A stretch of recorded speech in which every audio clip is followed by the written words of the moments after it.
Guys, so magbabalik na naman ako. Ayun, pag-usapan naman natin ang nagtitrending na balita ngayon tungkol daw sa threat ng bagyong Ferdy at saka bagyong Hiner. At kita nyo naman guys na maganda yung panahon ngayon. Kasi katatapos lang nung malakas na bagyong Enteng na tumama kahapon lang sa China. Kailangan natin pag-ingatan kahit papano yung Sierra Madre. Umalik tayo sa sinasabi ko kanina. Yung bagyong Ferdy at saka bagyong Hiner, based daw sa windy map 4 days ago, yung bagyong Ferdy andun sa mismong portion ng Babuyan Islands. Tapos yung bagyong Hiner padirekta sa atin, which is na hindi predicted dahil matagal pang mangyayari yon. Nag-research ako kahapon, sabi raw ng windy map, yung bagyong Ferdy tatamang Hong Kong, tapos yung bagyong Hiner tatamang Japan. Bakit sa Ag-asa iba yung direction? Ang ibig sabihin lang nun, hindi natin mapipredict kung ano yung mangyayari. Hindi naman kasi iisa yung sistema ng weather system natin eh. Meron international tsaka meron ding local, which is Pag-asa. Ipagdasal natin na hindi ito matutuloy. Swerte tayong mga taong kapag tuwing may bagyo, tamang cellphone lang. Tamang gawa lang assignment kapag may kailangan. Kumpara sa ibang tao na naapektuhan ng bagyo, nasira ang bahay, binahagang second floor.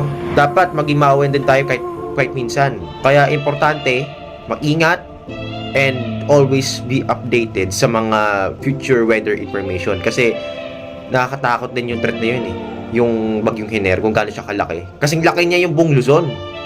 Parang Yolanda yung datingan eh. Sabi nga sa windy map, Japan. Pero sabi sa Pag-asa, pumunta Taiwan. Kung papuntang Taiwan yun, apektado yung habagat natin, which na magkukos ng scattered na ulan. Mahulit na naman yung nangyari nung July o nung last week. May mga ganon. Kaya guys, mag-ingat tayo in any kind of circumstances. Mga natural calamities na yan. Kasalanan din natin yan. Climate change kasi, ano nangyari nung March to May. Alalin ba kung gaano kainit nun? For sure lahat tayo apektado dun kasi yun ang pinaka-mainit na temperature na naranasan ng buong mundo. Dahil yan sa global warming, no? Papunta na tayo sa punto ng La Nina. Yung naranasan natin El Nino, babawin mismo ng La Nina. Yun na nakakatakot. Bagyong Karin, tapos yung Enteng, binawi yung init. Sabi nga nung Pag-asa, 2 hanggang 3 na bagyo ang posibleng pumasok sa Philippine Area of Responsibility, which na hindi siya maganda. At sana maglaho rin yun, hawawa yung mga naapektuhan.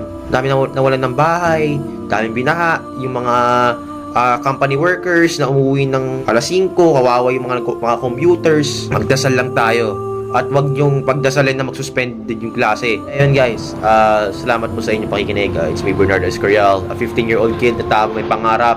Bye-bye.